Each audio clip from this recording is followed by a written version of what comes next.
that is the Federal Open Market Committee meeting this evening in the United States with the Federal Reserve. Now, markets have really been on hold this week ahead of it. They've almost been in a holding pattern across most asset classes. And we have seen investors just selling out a few equities, a bit of commodities, a bit of precious metals, lightening up risk ahead of that meeting. Unfortunately, I don't think this meeting itself is going to be a live one. The Federal Reserve governors have been very, very vociferous in their dovishness, shall we say, over the last few weeks, telling the world that they believe that inflation is transitory and not the sticky wage price index or wage price spiral inflation. So I don't think we can expect to hear any language whatsoever about the dreaded taper word tonight, and they will be as dovish can be. That should be positive for equities into the end of the week and could possibly see the bond rally resume as well. Now, whether that puts pressure on the dollar or not, well, that's up in the air, to be honest, because the US dollar has been very firm of late, even though bond yields have fallen. And I believe the reason for this is if one looks at the TIX data, which is the data that measures the amount of securities that foreign investors are either buying or selling in the United States on a monthly basis. Yesterday's TIC data came out at a positive balance of $100 billion, which means that overseas investors bought over $100 billion worth of US securities last month. That is an awful lot of US dollars to buy in 1 month. And the number before that in the previous month was $250 million. And I think this ongoing demand for US bonds and securities from international investors, that's what's holding up the US dollar somewhat counterintuitively, even though US bond yields are falling. And let's remember that when bond yields are falling, prices are going up. So assuming that the FOMC is a non-event, what else is going on in the markets? Well, let's have a look at oil. So if we look at WTI initially, we can see that oil WTI prices are at almost multi-year highs at the moment. But if we look at the box at the bottom, we can see a technical indicator called the Relative Strength Index. Now, I like following this because it's actually a very good indicator of turns in the market when it moves to either severely overbought or severely oversold conditions. And if we look at the WTI chart, we can see that it is, in fact, overbought in the short term. Now, I'm not for 1 second saying that oil is peaking or anything like that. If we look at the futures curves for both WTI and Brent, they are very, very strongly indicating that demand in the physical market is remaining very strong indeed. But what we could see from a trading perspective is oil making perhaps a potentially sharp correction lower, possibly by the end of the week, and I believe it could run for $3 or $4 a barrel.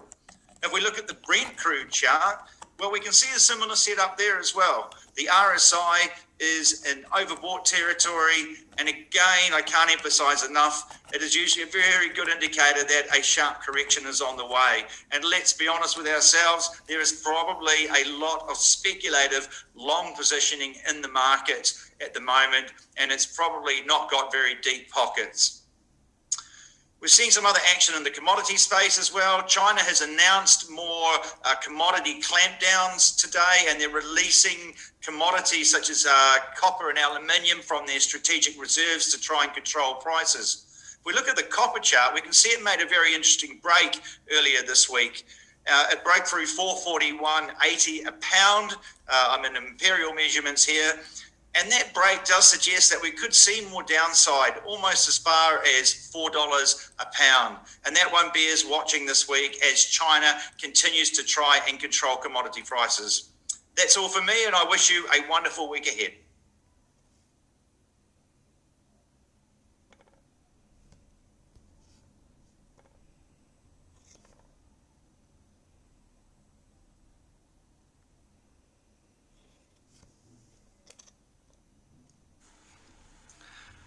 Hello everybody, I'm Jeffrey Halley. I'm the market analyst for Oanda out here in Asia. I am a Kiwi sitting in Jakarta, Indonesia, who normally would work in the Singapore office.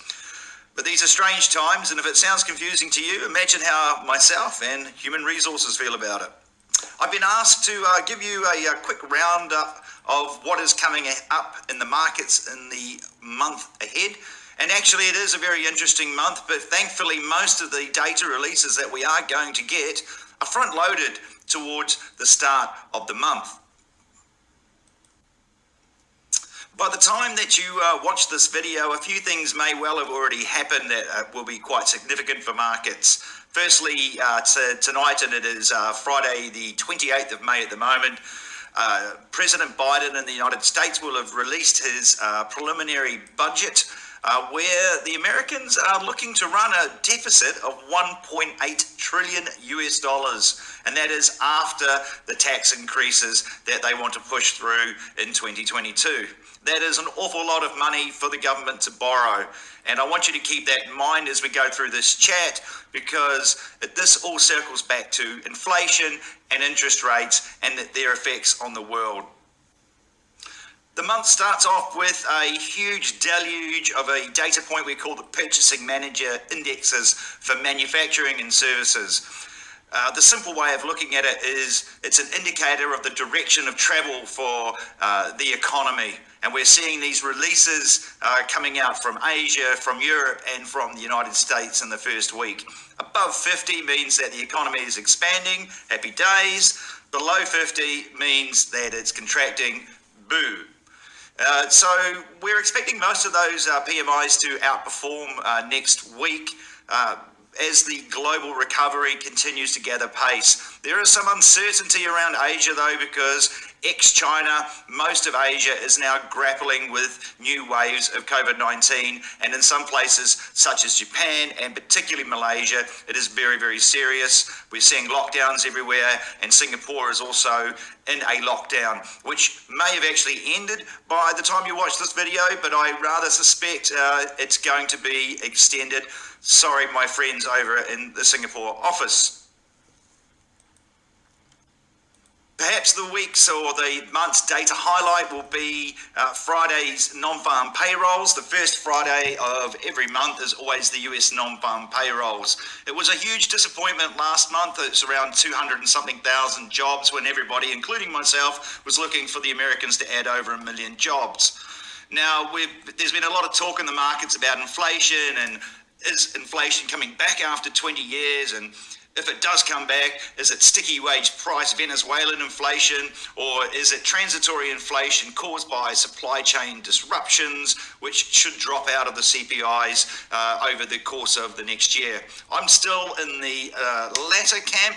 I don't know that inflation is returning yet after a 20-year vacation.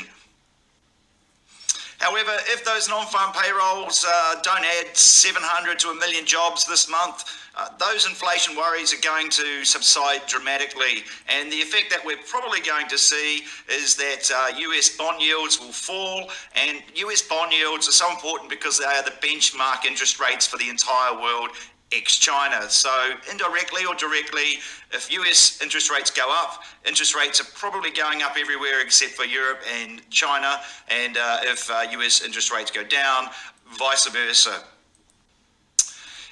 If we see a number around 700 to 1 million jobs, 700,000 to 1 million jobs added, this inflation trade will be back on track.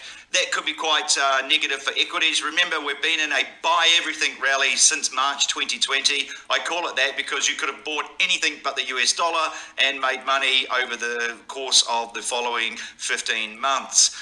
Equities are at very, very rarefied levels, shall I say, right now, and they are, by that circumstance, vulnerable to potentially a quite aggressive pullback should the interest rate expectations take a swing to the top side for US interest rates themselves. And bear in mind also, the US government will be looking to borrow $1.8 trillion over the course of 2022, and that also will almost certainly push interest rates higher unless the Federal Reserve is going to continue quantitatively easing as aggressively as it has been. We have a number of central bank meetings this month as well. The first one is Australia next week. I'm expecting no change. And then the ECB follows the week after in the second week of June.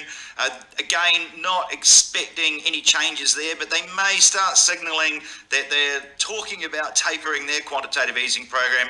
I very much doubt it though, because Europe is in a slightly different place to the US on their recovery track, and that was the case since the global financial crisis, in all honesty. The real important meeting this month will be the FOMC, the Federal Reserve meeting. That will come in the middle of the month, and all eyes will be on the FOMC statement.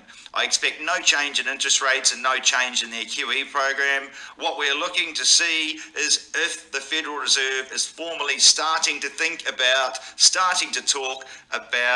talking about tapering that quantitative easing, and potentially a more clear path of when they are going to attempt to normalise rates. If they have blinked and they are starting to talk about that this month, again, that's probably going to be quite a strong headwind for equity markets. We're going to see the US yield curve steepen, i.e. longer dated bonds such as the 10 and 30 years will go up in yield. And we'll probably see the US dollar making a quite strong comeback as well, because higher interest rates usually equate to higher currencies in the ideal world of financial markets, something that we all look for but very, very rarely find. So June, I think, is going to be quite a crucial month for this year. I think we're going to have a much better idea about the direction of inflation and thus the direction of financial markets after June has been completed. We're going to have a much clearer idea of whether this huge equity or an asset market rally, asset price rally is going to continue, or whether we're going to start having a period of two-way price action, which is long overdue. And I would also note that one of my favorite asset classes, the crypto space, is probably not going to enjoy higher interest rates in the US either, so keep an eye out on Bitcoin. I don't think we've seen the last of the meltdowns there. Thanks very much for tuning in, and have a wonderful June. Cheerio. Thank you. Well, now going back to the global markets, we need at the same time to have a look what already happened last year and in 2008, and also in the last week, because it was the most FOMC and Jerome Powell speech where everybody was talking about insecurity, that they are not even knowing what they want. Well, the steepening trade already is dead for now, as Treasury flattening accelerates, and the Fed's super hawkish pivot is sending short-term Treasury yields. The US dollar is higher, and also you need to keep focus on big movements in the bond market. The two-year Treasury yields has already been rallying to 0.27%, while the 30-year yield continues to plunge toward 2%. That's too much. Falling bond yields on the long end could remain the trade, as history suggests that when the Federal Reserve begins to signal the removal of accommodation, the curve will flatten. They have been already saying that maybe in next year we will have a minimum at the end of 2022 to 2023, an interest rate hike. But a lot of traders are the opinion that we will have an interest rate hike already this year, maybe by the end of September, October, and even in July, the next FOMC meeting. Next week is filled with Fed speak that could show more policymakers are turning hawkish, given the Federal Reserve's over surprise with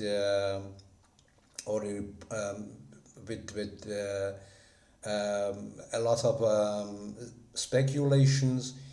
We have a flattering VIX index curve, but tendency downside that is signal to sell, to buy the S&P.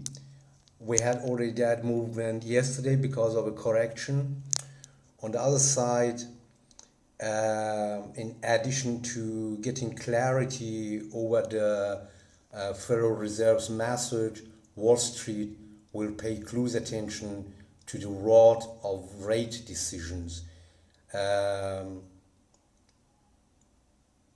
Some way we have already an increasing in commodity price action already, and the market is really heating up, and indices are reacting to that point, of course. So keep your eyes already on your technical analysis. Fundamentals are insecure friends for this moment, but wait up for the target and also for the right timing.